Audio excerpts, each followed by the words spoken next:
Kamera rolling, audio on, KKN, PKM, UGM, action. Halo, perkenalkan nama saya Nadir Sandi Magriza Bakti, biasa dipanggil Sandi atau Sandi Magriza. Dan pada konten kali ini saya akan menjelaskan bagaimana menjadi seorang tour leader, tour guide yang baik. Menurut saya, sepengetahuan saya, untuk menjadi tour guide yang baik kita harus memperhatikan 3 hal mendasar. Yang pertama adalah kalian harus memiliki penampilan yang baik, terlihat rapi, good looking, enak dilihat. Ya pokoknya kalian berpenampilan yang terbaik, sebaik-baik mungkin lah.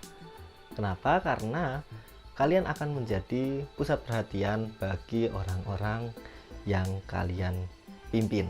Misalkan saja dalam sebuah perjalanan kalian terlihat sangat acak-acakan, seharusnya kalian bisa menjelaskan tempat-tempat yang baik, tapi karena penampilan kalian itu nggak rapi, jadi orang-orang males untuk melihat kalian, sehingga penampilan itu menjadi kunci nomor 1 agar kalian bisa menjadi seorang tour guide yang baik.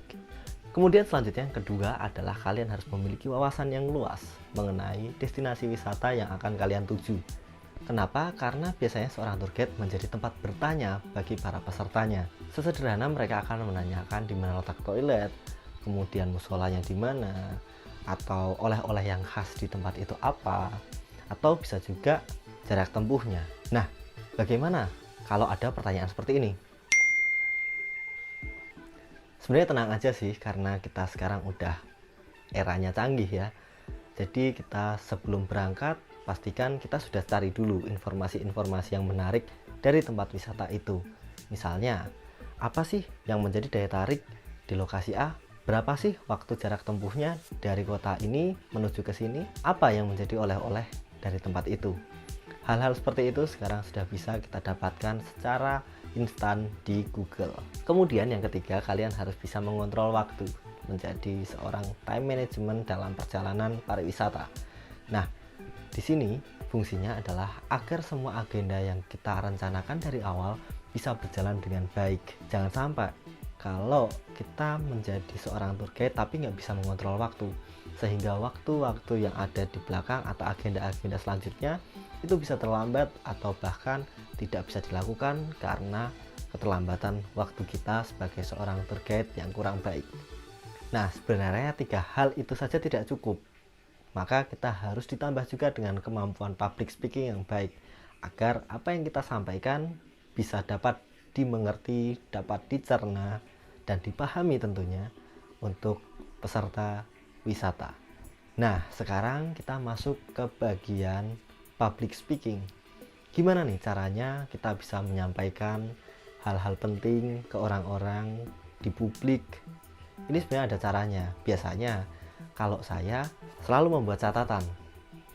Catatan ini akan menjadi simpanan saya, kata-kata penting yang harus disampaikan. Kalau menjadi tour guide berarti ya paling nggak kita harus tulis juga jadwalnya, setelah ini kemana, kemudian durasi tempuhnya berapa, apa yang menjadi daya tariknya di sana. Hal-hal seperti itu harus kita catat. Yang kedua, kita harus berlatih untuk bisa percaya diri dengan apa yang kita sampaikan. Gimana caranya?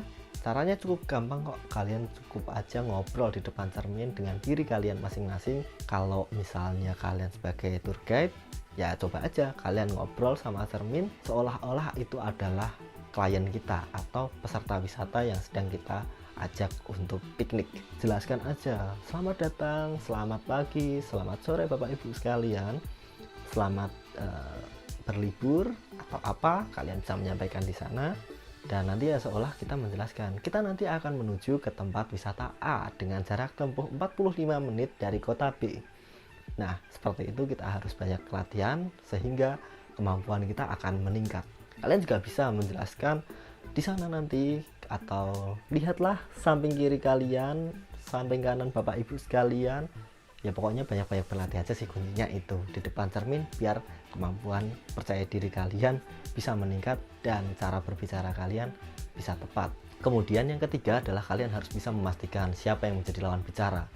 Kalau anak SD ya jangan dibawa formal, kalau orang dewasa ya jangan diajak dengan bahasa-bahasa yang kurang sopan.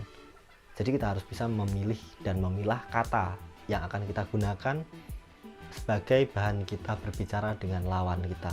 Kalau anak kecil dibawa dengan yang serius, selamat datang adik-adik semuanya, kita akan menempuh, itu gak bagus gitu loh. Karena sebagai seorang tour leader, tour guide, kita juga harus menjadi seorang yang humble, atau kita harus ramah tentunya dengan siapapun itu. Mungkin beberapa tips ini bisa kalian coba dan langsung praktekkan untuk membagikan potensi wisata di tempat-tempat kalian, dari potensi desa atau bahkan potensi wisata yang memang sudah menjadi wisata unggulan di Kabupaten Gunung Kidul.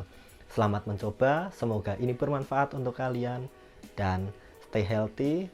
Mari kita jaga agar pandemi ini bisa lekas pulih, wisata di Kabupaten Gunung Kidul bisa meningkat lagi, dan kita bisa piknik bersama-sama.